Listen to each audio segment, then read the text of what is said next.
Bismillahirrahmanirrahim. Assalamualaikum warahmatullahi wabarakatuh. Alhamdulillahirabbil alamin wassalatu wassalamu ala nabiyina Muhammadin wa ala alihi washabihi ajmain. Amma ba'd. Pada video kali ini kita akan melanjutkan pembahasan tentang hadis-hadis yang berkaitan dengan keutamaan sholat berjamaah di masjid, ya. Hadis yang kedua ini adalah hadis tentang anjuran, ya, atau perintah untuk mencintai masjid sekaligus rutin untuk mengerjakan sholat berjamaah di masjid, karena hal tersebut merupakan sebab untuk mendapatkan naungan dari Allah Subhanahu wa Ta'ala. Ya. Hadisnya adalah hadis yang diriwayatkan oleh sahabat Abu Hurairah radhiyallahu anhu. Kami bacakan teksnya. An Abi Hurairah anin Nabi sallallahu alaihi wasallam qol sab'atun yudilluhumullahu fi dillih yauma la dilla illa dilluh. Al-imamul adil wa syabun nasha'a fi ibadati rabbih wa rajulun qalbuhu mu'allaqun fil masajid wa rajulani tahabba fillahi ijtama'a alaihi wa tafarraqa alaihi wa rajulun talabathu imra'atun dzatu ma'sibin wa jamalin faqala inni akhafullah wa rajulun tasaddaqa akhfa hatta la ta'lama shimaluhu ma tunfiqu yaminuhu wa rajulun dzakarallaha khaliyan fafaddat ainahu. Yang artinya dari sahabat Abu Hurairah radhiyallahu anhu dari Nabi Shallallahu alaihi wasallam, beliau bersabda, ada 7 macam orang yang akan diberikan naungan oleh Allah pada hari di mana tidak ada naungan kecuali naungan dari Allah semata. Yang pertama adalah seorang pemimpin atau imam yang berbuat adil. Yang kedua adalah pemuda yang tumbuh di dalam ibadah kepada Rabb-nya. Yang ketiga, seorang laki-laki yang hatinya tergantung dengan masjid. Dan yang keempat, 2 orang laki-laki yang saling mencintai karena Allah, bertemu atas dasar cinta kepada Allah, dan mereka juga berpisah atas dasar cinta kepada Allah. Dan yang kelima, seorang laki-laki yang diajak berzina oleh seorang wanita yang memiliki kedudukan dan kecantikan, namun dia kemudian berkata, sesungguhnya aku takut kepada Allah. Kemudian yang keenam, yakni seorang laki-laki yang bersedekah, dia menyembunyikan sedekahnya tersebut sehingga ibaratnya tangan kirinya itu tidak mengetahui apa yang diinfakkan oleh tangan kanannya.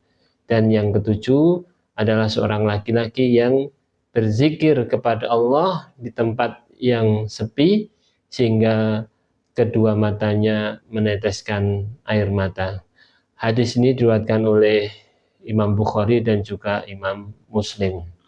Ya, langsung saja kepada apa yang menjadi fawaid ataupun faidah yang bisa diambil dari hadis ini. Yang pertama, dari hadis ini kita bisa mengambil pelajaran bahwasanya kelak pada hari kiamat, ya, manusia itu akan berdiri untuk menghadap kepada Allahu Rabbul Alamin, ya. Matahari akan didekatkan, kemudian keringat manusia akan bercucuran, dan pada waktu itu tidak akan ada naungan kecuali hanya naungan dari Allah Subhanahu wa Ta'ala, ya. Dan yang akan mendapatkan naungan tersebut, ya, adalah 7 golongan atau 7 macam orang yang tadi kita sebutkan di dalam hadis, ya. Kemudian faidah yang kedua, sebagaimana disebutkan dalam hadis, yakni tentang keutamaan seorang imam atau pemimpin yang berbuat adil.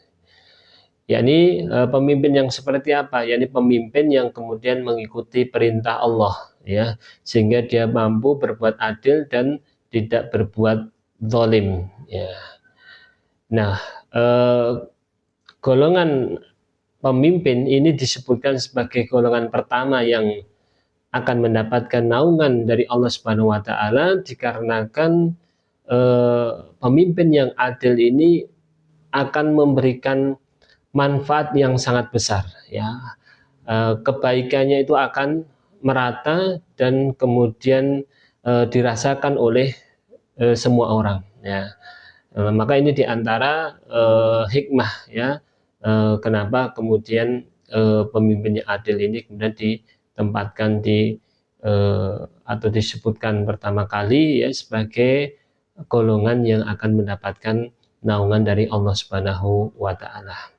Kemudian faedah yang ketiga, sebagaimana disebutkan dalam hadis, adalah keutamaan, ya, bagi para pemuda dan pemudi ataupun remaja yang kemudian mereka mau bersungguh-sungguh di dalam ibadah kepada Allah Subhanahu wa taala dan mampu untuk mengendalikan atau menahan syahwatnya. Kemudian faedah yang keempat adalah keutamaan mencintai masjid, ya, kemudian menetapinya untuk mengerjakan sholat berjamaah, ya. Dan faedah yang keempat inilah yang kemudian menjadi highlight, ya, ataupun yang kita soroti berkaitan dengan pembahasan kita, yakni pembahasan tentang hadis-hadis yang menyebutkan keutamaan sholat berjamaah, ya. Maka dalam hadis yang kedua ini tadi kita mendapati salah satu yang akan mendapatkan naungan dari Allah adalah seorang pemuda yang hatinya terikat dengan masjid. Artinya dia tidak bisa jauh-jauh dari masjid. Dia senantiasa merindukan, ya,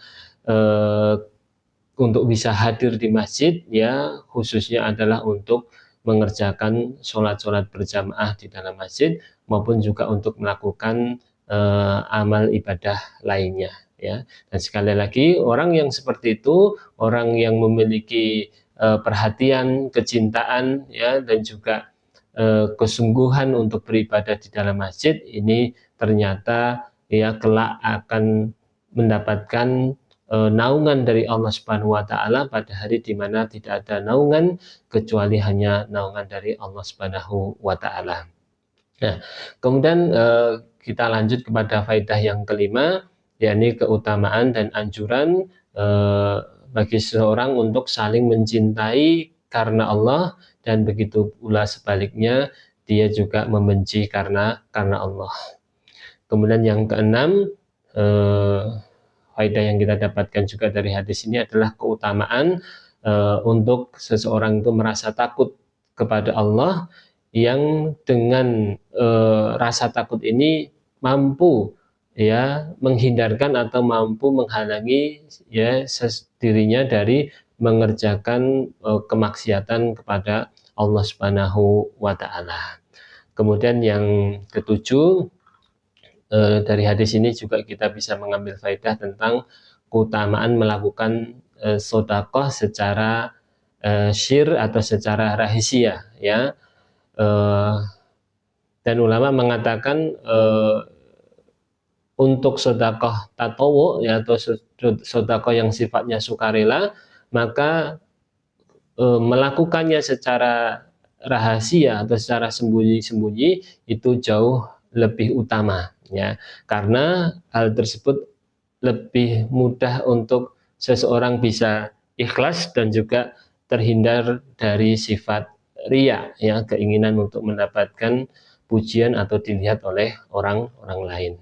Adapun untuk sedekah yang wajib, ya, atau istilah lainnya adalah zakat, yang merupakan kewajiban bagi seorang yang sudah mencapai syarat-syaratnya, ya, maka melakukannya secara terang-terangan itu dikatakan jauh lebih utama, ya. Demikian juga tentang hukum sholat, ya, melakukan sholat yang wajib atau sholat fardu itu juga lebih utama dilakukan secara terang-terangan, ya. Kemudian yang terakhir, faedah yang kita bisa ambil dari hadis ini juga adalah tentang keutamaan menangis karena takut kepada Allah, dan juga keutamaan melakukan ketaatan kepada Allah dengan rahasia, ya, karena dengan seseorang itu melakukannya secara rahasia atau sembunyi-sembunyi, ini akan lebih mudah mengantarkan kepada kesempurnaan ikhlas, ya, di dalam ketaatan atau ibadah, yakni semata-mata mengharapkan ridho ataupun balasan dari Allah Subhanahu wa Ta'ala. Ya, demikian mungkin hadis yang bisa kita bacakan pada kesempatan kali ini, dan juga beberapa faedah yang kemudian bisa kita ambil dari hadis ini. Semoga Allah Subhanahu wa Ta'ala senantiasa memudahkan diri kita untuk melaksanakan ketaatan dan juga menjauhi kemaksiatan. Ya, semoga bermanfaat. Kami cukupkan. Wassalamualaikum warahmatullahi wabarakatuh wa ala alihi wasallam. Wa akhiru da'wana alhamdulillahi rabbil alamin. Assalamualaikum warahmatullahi wabarakatuh.